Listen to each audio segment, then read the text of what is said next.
בוקר טוב.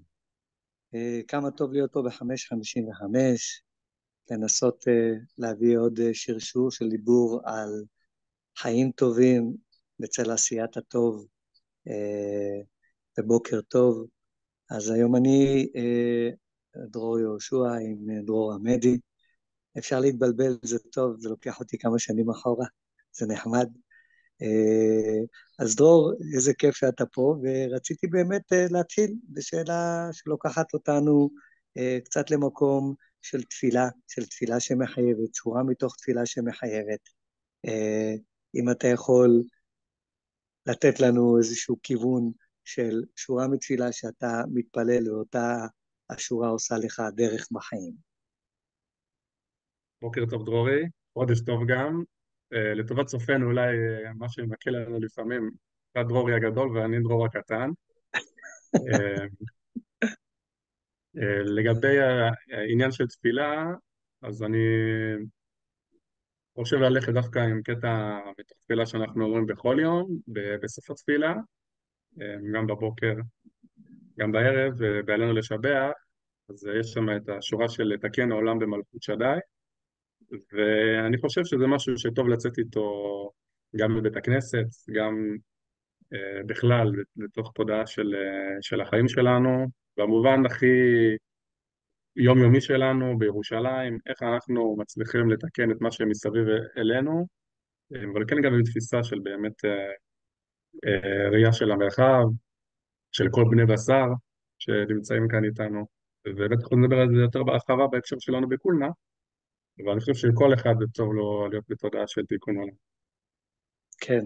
פה הלכת לסוף התפילה, אני אלך לראשית התפילה, כי היא כל כך מדברת את הדברים שאתה אומר, בונה לפניך מלך לחי וקיים, שהחזרת בי נשמתי בחמלה רבה אמונתך. הדיבור על נפש כל חי, שחוזרת לו הנשמה, אז אכן זה מקום של להסתכל גם כן על הנשמה, למרות הימים הקשים והלא פשוטים שלנו, אצל נפש כל חי. וכבר הזכרת כמשיח לפי תומו את עמותת קולנה, אז אם תוכל באמת לתאר גם בכמה משפטים את העמותה, אבל בגדול, שזה גם דיבור כרונולוגי, אבל גם בגדול, אולי לדבר על המניע שלך להחזיק גם בימים סוערים את מעשה העמותה. אוקיי, אז קולנה ירושלים זאת עמותה שהקמנו לפני 8 שנים.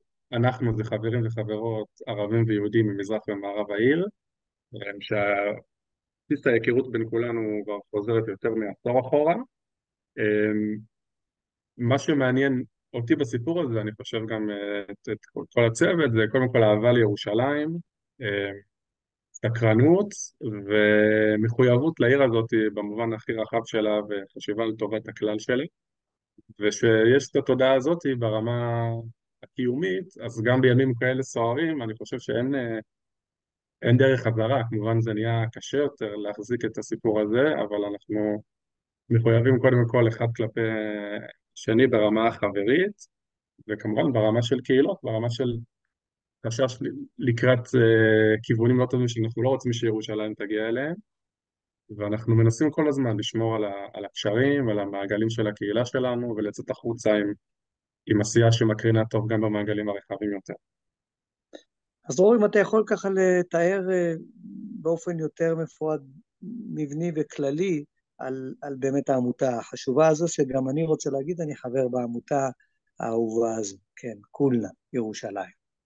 חבר חשוב, גם לוועד המנהל וגם מחזיק בתואר הלא רשמי, אבל המחייב יותר של הרב של העמותה שלנו.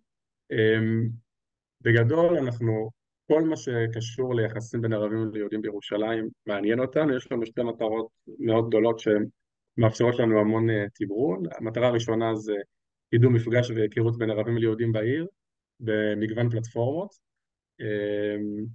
עשינו אירועים מאוד גדולים שלקחו בהם חלק אלפי אנשים, אלפי ירושלמים מכל חלקי העיר במהלך השנים, ובשנים האחרונות, בעיקר מאז תקופת הקורונה, גם אנחנו נכנסים יותר לסיפור של סיוע למשפחות במזרח העיר, הפעלה של מערך של מתנדבים, וגם עשייה התנדבותית משותפת, שזה דבר מאוד משמעותי, שגם מחזק אותנו כלפי הקהילות, בשטח, וגם אני חושב נותן עוד איזשהו, כאילו מעלה קומה את העניין של המפגש והמחויבות לעיר, שיש פה גם את המעגל היותר, נקרא לזה מפגש כיפי ונינוח ונעים, שהוא עדיין מאוד נדיר ומאוד חשוב, וגם את ההבנה שבסוף כל אחד מגיע ממקום אחר בעיר הזאת, ואנחנו צריכים להישיר מבט ולדעת מאיזה מקומות קשים מגיעים בעיקר החבר'ה של מזרח העיר, שיש להם מציאות מאוד קשה ומאתגרת ולא מוכרת.